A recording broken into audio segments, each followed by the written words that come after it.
Ndabashuhuje je nitwa Igora the Poet ni kuri yawe update kugira ngo nawe tugende tubibanamo. Ushobora kuza ugakora subscribe, ugakora like, ugakora share ndetse ukaduha n'igitekerezo cyawe ujya muri comment. Ni umwanya w'amakuru mu Kinyarwanda tugiye kuza duhera hariya mu karere ka Rusizi, by'umwihariko ni inkuru ijyanye n'uburezi. Reka dusuza abantu bari hariya mu karere ka Rusizi. Ni inkuru dukesha ikinyamakuru Igihe, naho umwarimu yafasha asambana n'umunyeshuri yigisha. Umwarimu w'imyaka 35 y'amavuko wigisha mu ishuri riherereye mu murenge wa Mururu ari mu karere ka Rusizi yafashwe asambanya umunyeshuri yigisha. Bivuga ko yabikoze kugira ngo azamuha amanota meza mu isomo yigisha. Uyu mwarimu yaguwe gitumo arimo gusambanya uyu munyeshuri mu Gihuru mu murenge wa Kamembe. Bikaba byarabaye mu ijoro ryo kuwa gatanu hari tariki 25 Kamena 2021. Ndacyari Igora the Poet angaha ni kuri yawe update. Ni umwanya w'amakuru mu Kinyarwanda. Na makuru tugenda dukesha ikinyamakuru Igihe avuga ko uyu mwarimu yafashwe na se w'uyu mukobwa wabonye umwana we asohotse mu rugo ntamushira amakenga maze akamukurikira. Uyu mwarimu wigisha imibare mu cyiciro rusange cy'amashuri yisumbuye kuri ubu afungiye kuri sitasiyo ya RIB ya Kamembe. Umuvugizi w'umusigire w'urwego rw'igihugu rw'ubugenzacyaha RIB ni Dr Murangira Bitieri yabwiye Igihe dukomeza dukesha inkuru ko uyu mwarimu koko afunzwe akekaho gusambanya umunyeshuri yigisha, aho yavuze ko ari byo koko afunzwe ndetse yasambanyije umunyeshuri we avuga ko azamuha amanota, ariko uwo munyeshuri arengeje imyaka 18 akaba rero ari mu myaka y'ubukure. Igihano abagomba guhanishwa kibarirwa mu byo bita ishimisha mubiri. Igitabo cy'amategeko agena ibyaha n'ibihano mu Rwanda kivuga ko uhamwe n'icyaha kishimisha mubiri iyo bihamijwe n'urukiko ahanishwa igifungo kiri hagati y'imyaka 5 n'irindwi ndetse n'ihazabu y'amafaranga y'u Rwanda iri hagati ya miliyoni 1 ndetse na miliyoni 2. Genda cyari Igora the Poet ni kuri yawe update kugira ngo tugende tubibanamo neza. Ushobora kuzana ugakora subscribe, ugakora like, ugakora share ndetse ukaduha n'igitekerezo ari ukanda muri comment. Ushobora ese birakwiye koko ko abarimu baba basambanya abanyeshuri babo kugira ngo bakunde babahe amanota? Ese abanyeshuri bo haho kwiga bagakwiye ku sambana kugira ngo bakunde babona amanota? Reka nanone dusuza abantu bari mu ntara y'Iburasirazuba, by'umwihariko mu karere ka Kayonza.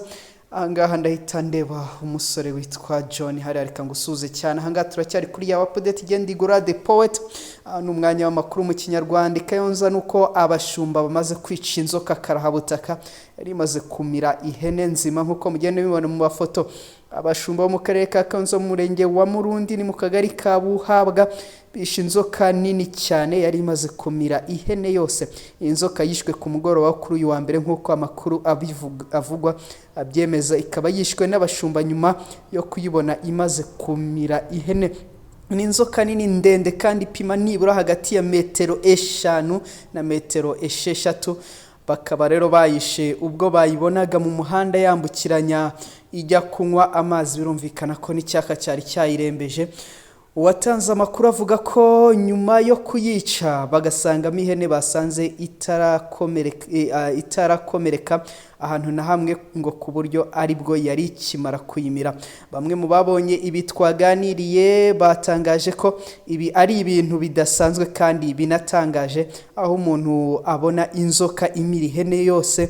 Benshi bacitse ururondogoro bavuga ko kuva babaho mu mateka aribwo babonye ibi bintu. Se wowe waba warabibonye? Gena Igora the Poet aha ni kuri yawe update. Ariko kandi turagarukana none mu makuru y'imikino, turerekeza ku mugabane w'Uburayi mu irushanwa rihuza amakipe yo ku mugabane w'Uburayi muri Euro.